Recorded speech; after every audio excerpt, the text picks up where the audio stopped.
আসসালামু আলাইকুম। আমি ইরানের প্রয়াত ইব্রাহিম রাইসি ও সম্প্রতি ইরানের সর্বোচ্চ নেতা আয়াতুল্লাহ আলী খামেনিকে নিয়ে একটি কবিতা বলবো।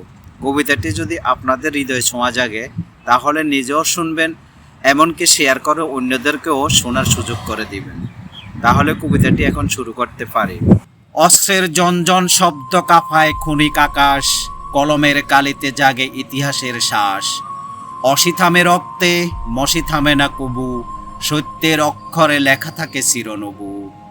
অপশক্তি গর্জে উঠে অন্ধকারের রাতে, ইমান জ্বলে নূরের দ্বীপ আল্লাহর ভরসাতে। শয়তানের সব চক্রান্ত দুলা মিশে যায়, রবের উপর নির্ভরতা বিজয়ের পথ দেখায়। জড়ের মুখে দাঁড়িয়ে যে থাকে অটল প্রাণ, সেই তো সত্যবীর, সেই উম্মহর সম্মান।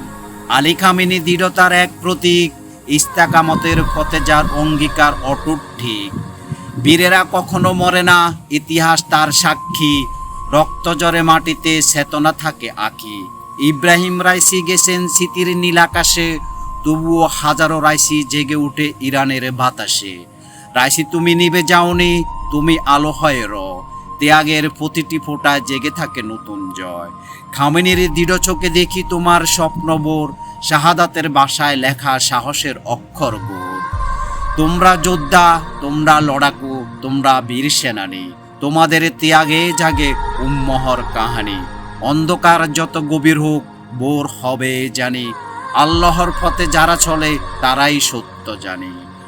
আমার এই ক্ষুদ্র নিবেদন ভালোবাসার গান, উৎসর্গ তোমাদের প্রতি, হে ইমানের মান। অস্ত্রের জয় ক্ষণিক, ইমানের জয় চিরকাল, কলমের শক্তি ভাঙ্গে প্রতিটি জুলুমের দেয়াল। বীরেরা ওমর, এটাই ইতিহাসের বাণী, হর পথে যারা চলে তারাই সত্য।